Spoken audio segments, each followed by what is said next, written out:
Do you want a financially secure future, not just for yourself, but for your loved ones as well? This is Generations of Wealth, the podcast that breaks down the most effective wealth building strategies you can easily apply to your own life. Join investor and international best-selling author Derek Dombeck in exploring practical tips and sound advice on building a profitable business, creating a powerful brand, or getting into the thriving world of real estate investing. This is your chance to create your very own financial roadmap to live your vision, love your life. Let's begin this discussion with your host, Derek Dombeck.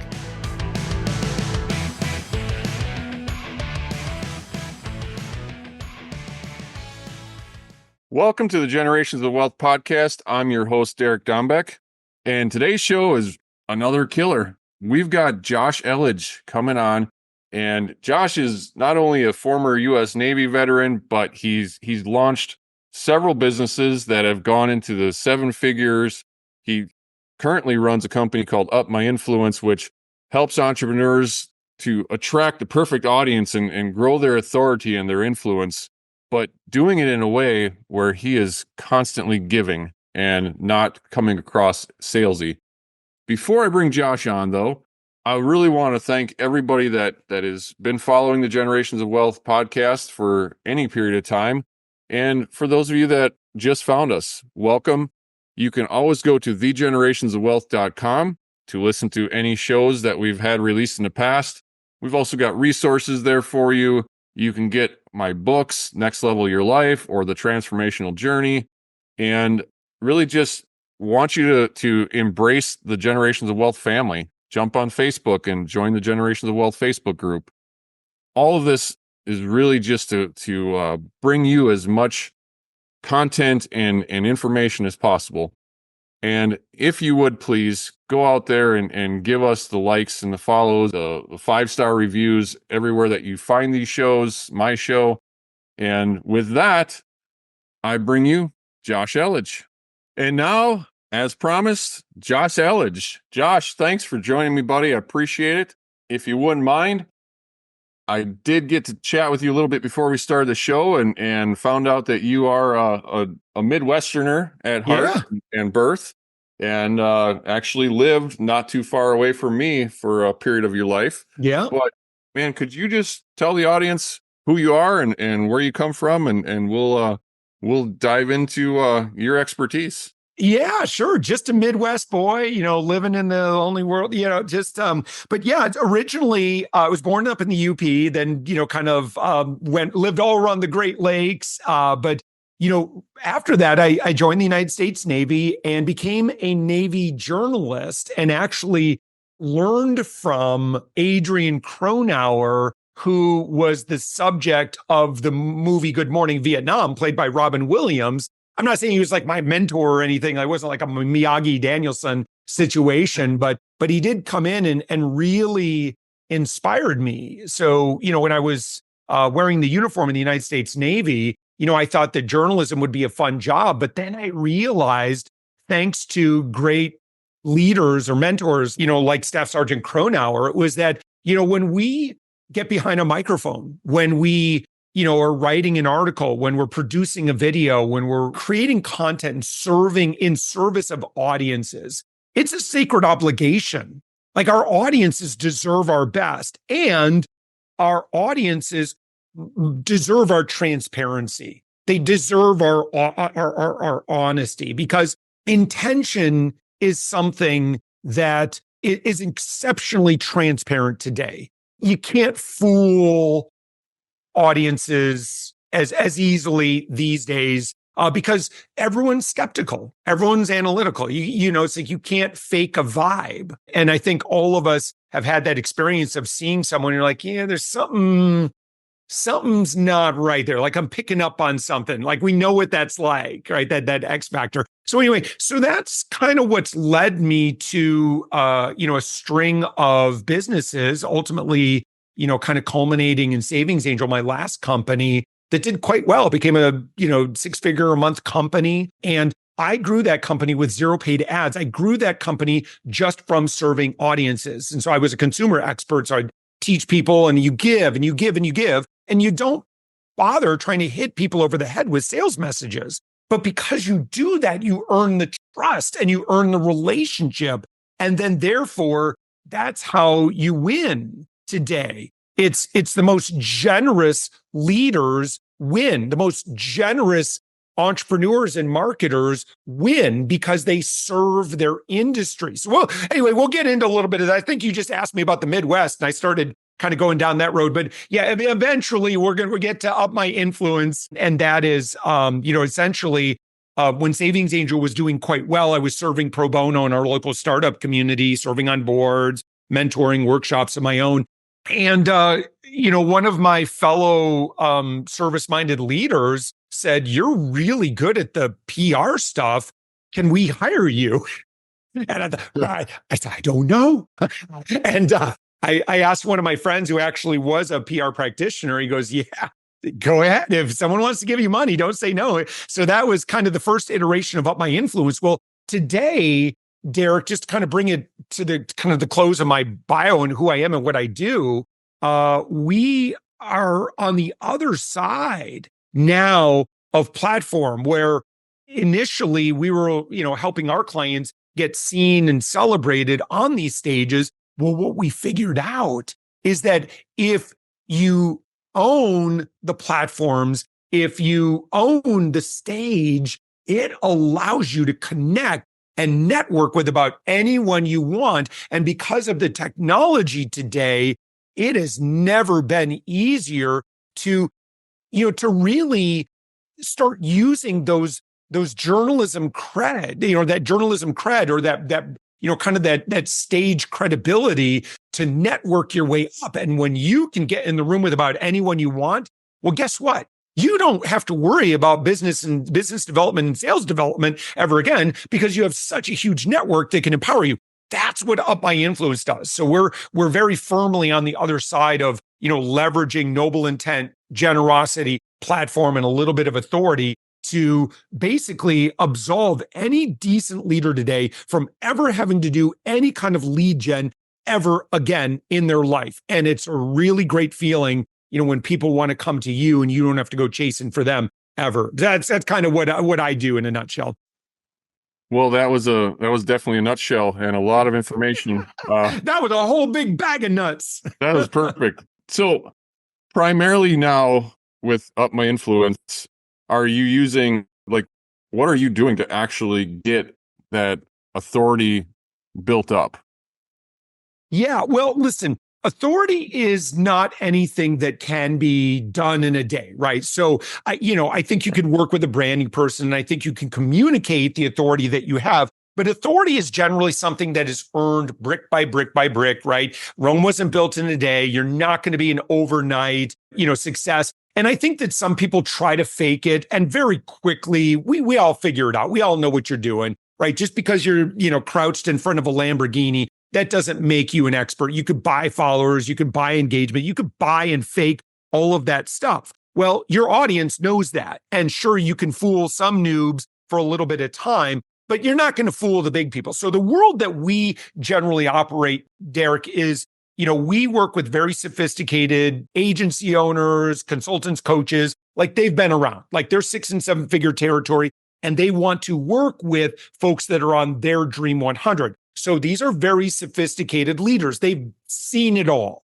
right? So you can't fake it there. So in that case, when you're asking about authority, you either have it or you don't. So if you were to walk into a room and you were to start mingling with the type of people that you want to do business, how is that going to go for you? And if it's going to go well, because as you start talking with people, you've got stories to talk about and you've got examples of your work. And, and because of that, the leaders are going to lean forward and go, oh, tell me more about that. They want to hear your stories. They want to hear your case studies, because what they want to know is, have you worked with people like me and what were the results? And if you can answer those questions, you've got authority. Now you need to communicate that. And like I said, if you're in a one-on-one environment, well, we can base that all upon how you're presenting yourself. But in today's digital world, you're going to need to communicate that on your social media, on your website. And again, I think most of us can do a quick 5-second test, when you go to anyone's website or social media profile, and you can figure it out pretty quick. So my recommendation is to our friend that's listening right now is identify, if you're in your industry, you're a 3. My recommendation would be to identify the 5s and 6s that are out there in your industry, take a look at what they're doing, and work your way toward that. It's not going to be done overnight. In fact, I don't think that this is even the secret to your success. I think it's valuable, but honestly, you're going to have to couple this now with a lot of relationship building and networking. Because if you could do both of those things, you're going to be all right. And you can earn that trust in those relationships. You're going to be in a really great position. And I love what you're talking about, because you're talking about building authentic relationships, not, what have you done for me lately relationships. That's really a key. And it's part of why, we started this show and we run the Generations of Wealth conference on a cruise ship and all these different things to basically give. And over time, of course, we get the network, we get the connections, and that is going to benefit us. But it's a give first mentality. And I love that, because there are so many people, especially in the marketing world, which is changing so rapidly with AI and everything else that literally weekly changes. For me, and I'm not a marketer. I don't understand the marketing side of things, and I don't want to. I'm a real estate entrepreneur first and foremost. Yeah. But no matter what business you're in, building the authentic relationships, yes, I think is definitely the key. And I love that you touched on that. Yeah. Ancillary to real estate, let's say that you were a real estate agent. So there's a couple things you could do, right, to drum up business. I mean, you could do a lot of postcards and mailing letters and go right for the jugular and say, if you need a salesperson, well, doggone it, I'm the salesperson for you. That's one way you could do that. And I think a lot of amateurs can do that. Like anybody can do that, right? Or another thing you could do, or I don't say or, it's a yes and. Another thing you could do is you could really focus on building deep, meaningful relationships where it's based in friendship and trust. And when you get to a place where you have 200 people, again, you're going through the friend door, not the real estate agent's door, right? You don't want to be that person at the mixer that's slapping business cards in people's hand and saying, but, just going into your pitch, because people will avoid you like the plague. Like everyone starts pointing at you and like, stay away from that dude. Like, don't be that person, right? Don't be that person in a mixer. Don't be that person on social media. Just start giving. Just start being a good person, being valuable, helping out.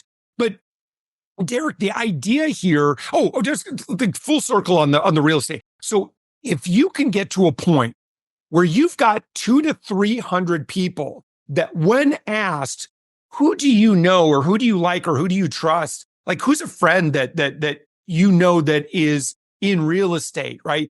And your name comes top of mind, it's game, set, match. You are effectively set for life if you can get to that position.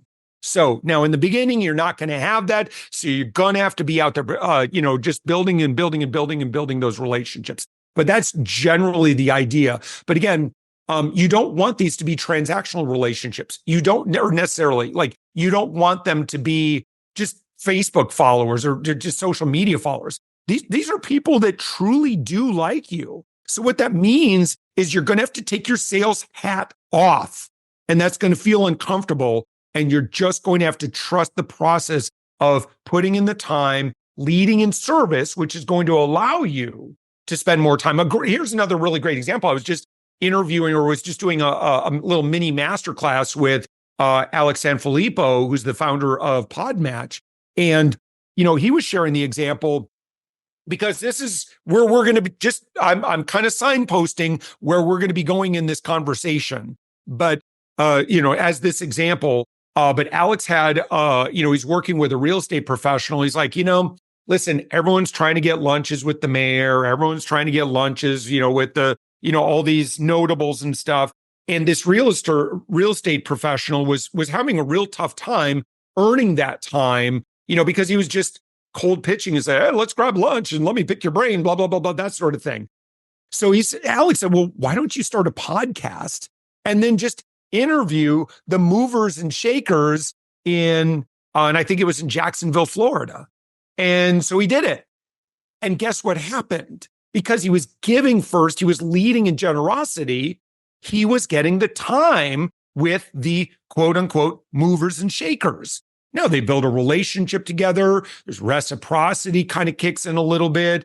But again, you're saving your asks. Like you're not even making asks. You're letting people know what your superpowers are. But really, the goal is not to get people, the goal is not to pitch people. The goal is not to convince them that your product is amazing. Your goal is to evoke in the other person, your friend, your partner, your colleague here, is the sentiment of, oh, good. Now I have a friend who does what you do. That's your goal. Because if you can do that a couple of hundred times, you will never want for business ever again. Derek, like what I do today, I've been 100% inbound since November of 2019, before the pandemic, which means we're getting close to 5 years now where I haven't had to do anything for business. And I don't share that to brag. I share that because what I'm teaching, I did that thing and it worked. And we've replicated this exact same pattern more than a couple of hundred times for clients that we work with. So this stuff works. And by the way, I'm not the author of this. A lot of what I talk about is based on The Go-Giver by Bob Berg, which is one of the most incredible books around sales today. It's the most leadership, relationships. It's a great manual. Lead in generosity. Stop with all the nonsense that these gurus are telling you to do. Spray and pray, just bombard people, ascension model, treat people like numbers. People don't like being treated like numbers. People like being treated like a human and a friend. So stop with the amateur stuff and start leaning into doing business in the way that high-level leaders do it. And leaders use the language of generosity. That's the language that they use to recognize one another. Amateurs use the language of scarcity and desperation. Don't be like that. Stay in the generous zone. Oh, 100%. Thank you for coming to my TED Talk. Yes, that is fantastic because especially, with the way the generations of wealth is run and what our mission is to help people and, live their visions for their lives and their visions typically, if they're being honest with themselves, should be structured where it is about helping. And it's not just about making another $100 million or whatever most of the shallow people in the world are putting onto their vision boards or, the wall of their office or on the mirror in their bathroom, whatever it is. And I don't think there's anything wrong with that. Like money's great. Money's just it is just an energy. I'm sorry. So sorry, Derek, for jumping in there and interrupting. No, it's fine. So I guess my next question is going to be, I hesitated for a long time to start my own show, right? And I think a lot of people have that same thought process. What do I have to bring to the public? Or why would anybody want to follow a show? But what I'm hearing you say is really everybody should have some form, whether it is a podcast or just giving information on social media. What I'm hearing is everybody should consider this. Is that? Maybe. Here's what I will say. Platform is this universal thing that we all have access to. Okay, what is platform? Well, platform is essentially basically any social media today is a platform. Why? Because anyone can say something and some people will see it. Some people have bigger audiences than others, but it's almost irrelevant today because of the way that these are set up, that if you use platform, and here's a big clue here, right? I see people who do this on Facebook, and I might come across as critical of it. I'm not an expert in this, right? But I do see people that on their personal Facebook with their friends, family, and neighbors are just kind of in low-key selling mode nonstop. I mean, to me, like if I'm walking around the neighborhood and I know that, if I bump into a neighbor and I know eventually, like every single day, he's going to try to turn the conversation into some kind of like, I don't know, kind of try to convince me to join his religion or his political party or his business or whatever the thing is, like, I'm going to not be real interested in talking with them. So again, as best as you can to try to stay cool, right? It's cool to, keep people updated, but like if it's every day, it's just weird. Don't do that, right? Instead, use platform. And here's a shocking concept, but what would happen if you used platform to celebrate other people and you shined the spotlight on other people? What do you think is going to happen? Okay. First off, with those others that you talk kindly and fondly about and celebrate and showcase others. Now, I'm going to give you an example how anyone can do this, right? Even if you don't have any quote unquote followers, right? But when you do this, you are going to find that people want to be associated with you because of your generous nature.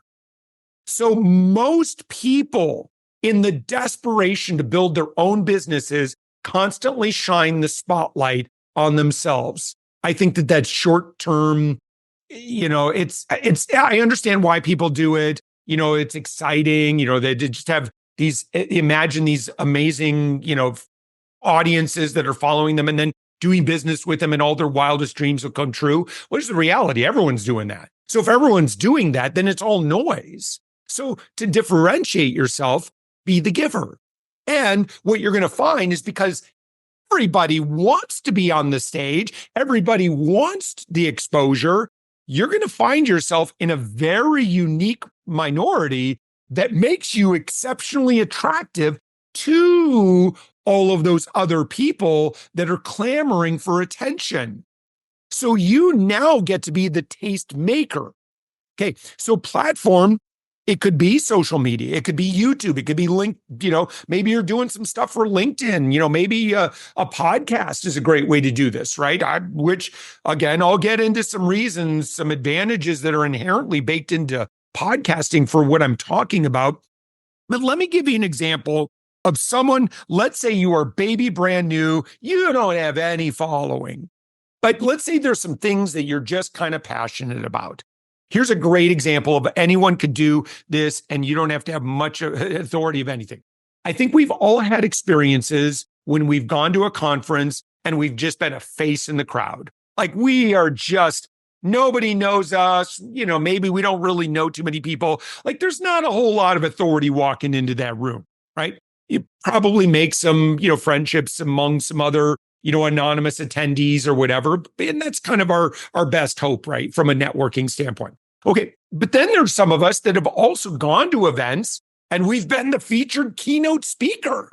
Like that's cool. And what I can tell you, having spoke for Social Media Marketing World, podcast conferences, Podcast Movement, Podfest, Tony Robbins' organization, did some virtual events with them. Like it is a completely different experience. People come up and want to get selfies with you and, they want to do business with. It's cool. It's a really cool feeling, right? So, but I share that in that I have empathy for those folks that go to events and like nobody knows you. Like, okay, so I went to this one event and it was for my wife's work. She's a licensed marriage and family therapist. She's a licensed sex therapist, and she works with a very kind of high demand, folks that are recovering from some high demand situations.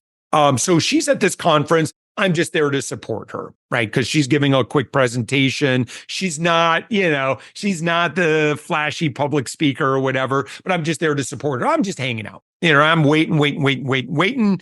Now I am a part of this Facebook group that is loosely associated with a lot of the folks that are at this particular event. Again, not my people, but I'm sitting there and I saw the event organizer, like the woman in charge of this whole thing. And she's just over there sitting there on her phone or whatever. And I'm like, I'm in this Facebook group and I'm thinking, well, I'm not doing anything anyway. So I go over to her and I say, hey, I know we're both in the, this particular Facebook group. It looks like it's totally fine for me to do a live stream into this group. I'm just a member. People know you. You're the celebrity. Would you mind doing a quick Facebook Live? And I'll just ask you a couple of questions. Derek, what do you imagine her response was? Well, she was either terrified or super excited. Yes, right. Now, in her case, fairly entrepreneurial, wants to, totally cool. She's absolutely, I'm like, and she didn't even know who I was. And I don't care if she knows who I am, right? So I just said, great. I typed up a quick post. I said, go live and say, hey, we're here at the such and such event. I'm with so-and-so, right? And I just like, well, so-and-so, tell me about what's going on here today over the next couple of days. And she's like, and it immediately goes into like, she's on stage. She's electrified. She gets to tell her story. Right? A lot of us like to tell our story. Why are you doing what you're doing? What's your vision? What's your mission? What's your purpose? Why are you doing this? Why do you care about this? What's some of the transformation that you're taking place? I'm just asking, I'm just basically teeing it up for her and she's doing 99% of the talking, so if she ends a question, I just, ask another question, name it back to her. And so we do this for about 8 minutes or so and she's loving it. And I'm like, well, hey, and now we're in the vendor area doing this. I'm like, I see that you have some booths set up here. Should we go say hi to some of these people? Now, do you see what I'm doing here? Yeah. Like, first off, how much does this cost me? Nothing. This isn't my audience. These aren't my people. This is easy for me to just ask questions. So here's what we do then. Then we start going and I'm just following her. She's the one in charge and we're going from booth to booth to booth now. And I know her business model, right? I do know that, right? So events, they'll make some decent money from their vendors, right? That's a significant source of the income in many cases. And in this case, it was the lifeblood of this event. I knew that. So we go from booth to booth and she ends up talking to like 4 or 5 of the people at the booths are overjoyed because they get to share what they're passionate about. And then, so we do that. And I say, well, give a final, tell people how they get here or how they can join virtually or whatever. And that's all I did. And she goes, ah, da, da, da. And then I said, and then I clicked stop. Afterwards, Derek, she goes, who are you? Is her first question. She's like, who are you? And thank you.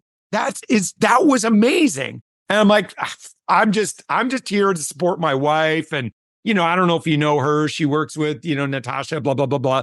And she's like, oh, yeah, so I made some connections there. So then she goes over and hangs out at my wife's booth for a little bit. Look, do I need anything? No. Did that cost me anything? No. Did I make some connections and help bring people together? Absolutely. I created good in the world and I am okay with whatever the outcome is from that, right? And so again, that should give you a clue about the type of energy that I try to evoke when I do this by way of like, this is how I grow my company and how I work as a fractional chief revenue officer for those folks that are in the B2B world as well, is you just serve in generosity with noble intent, leverage platform, come in with just a little bit of authority, and you can have all the business you want. Because again, most of our clients that we work with end up doing business about 15 to 25% of the time with the people that they celebrate. And that's just on their primary offer. Secondary engagement opportunities are enormous. That's the norm. Introductions, collaborations, partnerships, maybe little small projects now. Maybe it's a not today, but down the road, like a year from now, this high-level leader needs you. But because you're the friend who they like and trust, of course they're going to want to do business with you. It's like my neighbor, when we moved into our neighborhood, I got to know her. And I said, well, what do you guys do? And she goes, well, we own a landscape company. I'm like, brilliant. I'm going to hire you guys. I just called someone, that was on a street sign or something like that. Like, I don't care about who those guys are. And so I'm like, I'm going to hire you guys. And she goes, we're a little bit more expensive. And they were like, they were like 25% more expensive than the other guys. But I'm like, I don't care. I'd much rather work with my friends than just some anonymous random, person.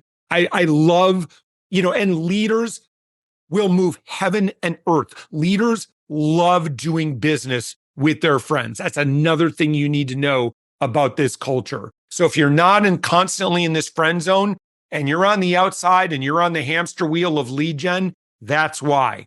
I can help you fix that. And it's based on what we've been talking about today. Go read The Go-Giver. Come find me and I'll teach you this stuff for free. I don't need to do business with you unless you want to do business with me. I'm happy to. I'm always open to opportunities. But I teach. This is what I teach. And by the way, I don't have a lot. I'm not sharing a lot of data. Normally, like in my full presentation, I'd have slides with some data and some stats and kind of the current state of the lead gen world, why this works, what's going on psychologically, and I can really break this down. And it's going to transform your business in a way. But yeah, you could watch. And I didn't mean to start going into pitching my thing. I honestly, this is only for people that are really interested in this topic. You can go to my website and you can watch. I don't need your email address. I don't need you to opt in on anything. You could just click and play. But it's called our Attraction Mastery Workshop. And if you just go to my website, you can watch it. The website is www.UpMyInfluence.com. Or if you just Google my name, you'll find my website, Josh Elledge. But again, what you want to click on is watch the Attraction Mastery Workshop, or just watch the video. Click that and then click and play. And I'm going to go through about an hour and 15 minutes. I'm going to go through a lot of data and I'm going to give you a lot of really good ideas on how you can fill your schedule, get remarkable, because advertising is the tax you pay for being unremarkable. When you're remarkable, you don't have to pay for ads. You don't have to pay for introductions. People come to you because of who you are and the platform and generosity that you lead with. Well, and Josh, we will have a link through the generationsofwealth.com/influence that will get everybody over to your workshop and they can check it out there. I really like the way that you're talking about this, because if you're coming from a place of giving, like you did at that workshop, or not the workshop, like you did with your wife's event, there's no pressure, right? If you're always giving and giving, there's no pressure to perform. There's no pressure of results. I feel like most people don't want to go out there and put themselves out to the world because they know they're coming from a place of taking. And it just creates all of this internal struggle. Doing these podcasts, the Generations of Wealth podcast specifically, I love these days when it's time to record. I get to meet incredible people. I get to give back, and the end result honestly doesn't matter. I mean, yes, I want to spread this message far and wide, which everybody listening to this show, please share this and go join our community on Facebook and follow us on YouTube and give us all the likes and the shares, right? That helps all of us grow our family. But the reality is, if one person listens to this show versus a million people listen to this show, I know I get to at least help one person. And that's what I get back from this. So I love your message. I do want to get a little bit more specific to podcasting, though, just because I know you're incredibly experienced in this. So I guess, can we just dive into that? Yeah. How does your approach to podcasting really help? Yeah. So there's some really unique aspects to podcasting. I have to tell you that what I believe in is generosity. I also see that platform is about the fastest way to extend that generosity. So in other words, if you think that your show of generosity is just DMing white papers all over the place that sell your stuff, you're going to have to do a little bit better than that because that's what everybody does. So your generosity has to go beyond what amateurs are willing to do. Amateurs, again, lead in desperation, and generally with a spray and pray approach, that's just the red ocean. Like you got to get out to the blue ocean and operate and give what leaders truly want. So what I find is that most leaders have a mandate to serve audiences, to evangelize for what they do and who they are and what their impact is in the world. So that's why, again, I kind of lead more toward platform. Okay, well, now we look at, well, what are some examples? I gave you one, and, you can go live into a Facebook group, but, we're looking for something that's going to provide consistent and predictable results. And here's a fun fact regarding podcasting. In the podcast guesting and hosting world, Derek, you know this. I know this. I've been podcasting since 2007. There has always been an enormous supply and demand gap in the guesting and hosting world. So much so that if you want to guest on podcasts, the best guests, the most successful guests, usually hire somebody to do that work for them.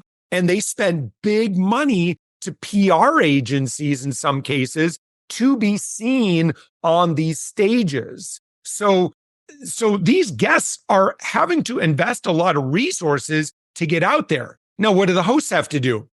Not a whole lot. Pretty much just keep showing up and being of service, right? It's a good game. It's I don't want to be too crass here, but it's like it's ladies' night and you are looking fine.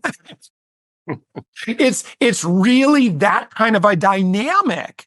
It's a really great position to be in if you have noble intent. If you are, because you're here to do a job, right? You can't do this just simply because you want to pitch and sell at people. Okay, you cannot do that. If you do that, not only with that kind of an energy, not only were people not going to like that, people will hate you. Like they will literally hate you if you are just kind of stepping into these relationships, not even with a bait and switch attitude, but even with a transactional mindset. That's not good enough. Go back and read The Go-Giver, right? If you're just stepping into relationships because you want to just do-si-do, that's not good enough, right? Because you could just do that with your money. That's just commerce. That's no different. A true go-giver separates the outcomes or what their intention on the outcomes from the activity of that relationship, right? You're just there to do good and just trust the universe. Where you plant your seeds is not necessarily where you're going to reap your harvest, but you need to plant those seeds. Because if you just do this, and I'm going to get specific, go back to podcasting here in just a second, but if you plant those seeds and you keep planting your seeds, you will get to a point where you will not be able to outgive your industry. You will have opportunities fall in your lap every week. And I know that because that's the same pattern that we've done internally, that we do with all of our clients. It works, right? It takes a little bit of trust and faith on the front end. That's why it's helpful to work with someone like me because I've been down the road. And I can say, hey, don't worry about that. Here's what you need to focus on. Okay, so podcasting, enormous supply and demand gap. If you can earn a little bit of an influence and a little bit of authority as a podcast host, it doesn't take too long. I generally tell our clients, listen, it's probably going to take 6 to 8 months. What you want is, again, your number one job starting this podcast. Yes, you're serving an audience. You're building an audience. Sure. Right? That's one of the benefits. But the primary benefit is this is going to give you an opportunity to be of service to your ideal connection. Who's in your Dream 100? Start giving to them. Start serving them. Start doing nice things for them. Use your time. Try to get in the room with them together. What you want is proximity. Proximity leads to familiarity. Familiarity leads to know, like, and trust. So if you can generate some familiarity bias, meaning that your guest feels like they know you a lot more than, then you're going to get what you want. It's like, if you ever have a call with someone that reads your book, and Derek, I'm sure you've had this experience. Like if they've already spent a lot of time in your content and then you have a call with them, chances are that call is going to go pretty well. So in your guests, you're just going to round robin, and every week you're going to interview 1, 2, 3, 4, 5. I do. Listen, my podcast, The Thoughtful Entrepreneur, I have over 2,000 episodes. Okay. I've done business with a good chunk of those people, right? So what you're hearing me do is be of service to potential clients or partners of mine.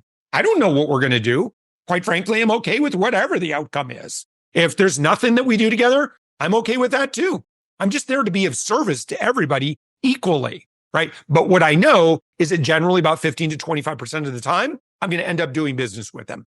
And that those are just the numbers, right? And again, it's kind of the same numbers if you were to walk into a room of your ideal people, everyone was relaxed, you're not in a sales environment, you're just mingling, hanging out, being a cool person. Yeah, you would probably end up doing business with about 15 to 25% of those people anyway, right? It's that same environment. So that's what we're replicating, is just that same thing week after week. Okay, so podcasting has never been easier. Most people fail at podcasting. And when I say most people, I think it was like, I interviewed Alex, and Alex knew the numbers. I think it was something like 90% of independent podcasters never make it to episode 30. They throw in the towel. Why? Because they're too focused on getting value from the audience. Okay, that's not how YouTube works.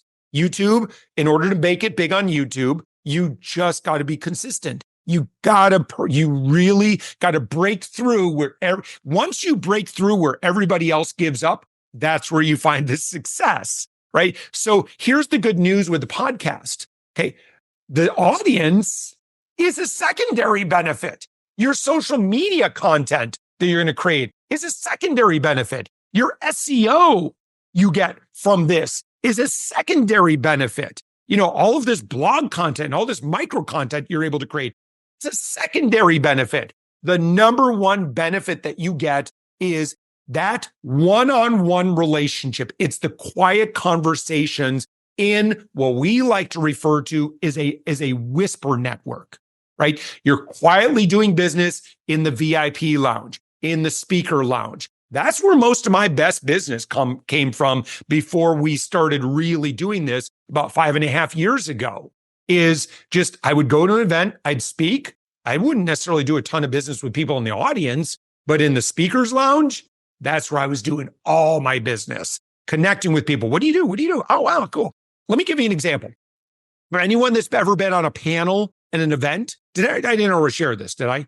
No. Okay. Oh yeah, no, I don't think I have. Okay. So let's say that you're on a panel, an event, and you're teaching an audience, and then you have a great experience. Anyone who's ever done this, you know exactly what happens. You get to know the other panelists in that process. Like there's the behind the scenes, there's the production, there's the coordinating some stuff with the moderator and stuff like that. It's cool. It's fun. Right. And then afterwards, you all kind of have that lived experience. Well, if you were to lean over to one of those panelists afterwards, and you're like, I really liked what you had to share. Listen, let's grab coffee or something sometime, or, let's grab some time together. I'd love to see if there's something we should be doing together. Not 100% of the time. I'll tell you, I've done that exact same thing with my podcast guests. That's my question. And if they say no, cool. But it never happens. In fact, well, I shouldn't say never. In 2,000 some interviews I've done, I've only had one person ever say, I don't want to talk with you. And then they ended up sending me a referral anyway. So it's kind of cool. But anyway, that's just what leaders do. So start networking like a leader and stop spamming like an amateur. And again, I don't want anyone to feel bad if that's, you've just been doing lead gen. I want to kind of wrap up, kind of get to a close with this concept, if that's okay. Because this is really, really important to me. With SavingsAngel, I became a consumer advocate. That's what I do, right? Today, I consider myself as a fractional chief revenue officer, as a bit of a small business advocate or, SMB advocate. I believe in the success and People who are experts at what they do, they care passionately, they've got some decent authority. Sometimes we really stress out because of the instability, the ups and downs. And if you've been doing what you're doing for any length of time, like if you're in your 30s or 40s or something like that, it's demoralizing when you have a couple of bad months. It sucks, right? And then you start to think, oh, it's my fault. There's something wrong with my product. There's something wrong with the market, blah, blah, blah, blah. Like we come up with all of those excuses when in fact, probably not. It's probably you just need more at bats. Honestly, you just need to be talking with more people because the more people you talk with and build a relationship with, the more people you're ultimately going to do business with. If your offer is fine as people have bought it before, chances it's not your offer. It's probably not you. You're probably just fine because again, you've done business in the past. You just need more at bats. So this method is something that can keep you busy. Now, I also want to reject this notion that if you have ever felt like I love leadership consulting, it's my favorite thing, or I love branding, or I love this, or I love CFO work, or whatever your thing is, right? And that's what you're passionate about. But then someone said, oh, yeah, no, you can do that, but you're going to have to do all this yucky sales and marketing stuff. And you're like, well, what's that? You're like, yeah, you're going to have to do TikTok dances and you're going to have to, send out a bunch of cold email and outsource to AI, outsource to cheap labor. And that's how you get to do what you really love. And in the inside, like in your heart, you're like, I wouldn't do business that way. Like, I don't really like that. But if you're saying I have to do that, okay, I guess. But that feels out of alignment with you, right? Even if you're outsourcing it and letting someone else do your dirty work, that's still your brand. That's attached to you, right? That is your company. That's your brand. And there are consequences to just bugging people, right? So if you're tired of being an annoying pest to try to drum up business, but you're only doing it because some guru told you that that's what you're supposed to do, I'm here to tell you, you don't have to do that ever again anymore, especially if you're in your 30s and 40s beyond. You've got enough authority. You just need to be in the right room. So to get in the right room, you're the one that needs to open up the room and start, instead of chasing butterflies with a butterfly net running up and down the road, plant a butterfly garden instead, and the butterflies will come to you. 100%. And I do want to be respectful of your time because you've given us so much awesome information. The thing that I think that I'm taking away from this the most is, as a podcast host, we know what it takes. We know what it costs to produce these shows. Figuring out your return on investment is challenging, but it is, in my opinion, an infinite return on investment because of the relationships. You said it. You never know what's going to happen.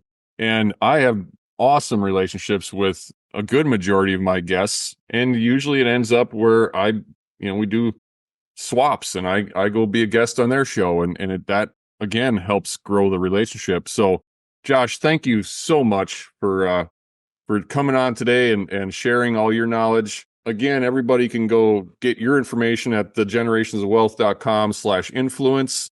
So you can go check out UpMyInfluence and, get in connection with Josh if you need his assistance.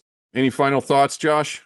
Always looking for great podcast guests as well. So, I mean, if you're B2B, you've been, you've been around a little bit of time, you've had some success in business. Listen, I'm always looking for really, really smart people for my podcast. We have over 2,000 episodes. We have over 100,000 on social. I would love to share and promote your story to our audience. And who knows, maybe there's some opportunities for us to collaborate or partner in some way. Don't know, but I'm happy to be of service regardless. Derek, thank you so much for having me. Absolutely, Josh. Well, everybody else, thanks for listening to the show and watching the show. If this is your first time, thanks for finding us. If you come back every time, thanks again for that. And again, please go out there, whether it's Josh's show, my show, or anyone else's podcast. We really need you to help spread the word. Give us the likes, the love, the shares, all that. So until next time, go out, live your vision, love your life. See ya.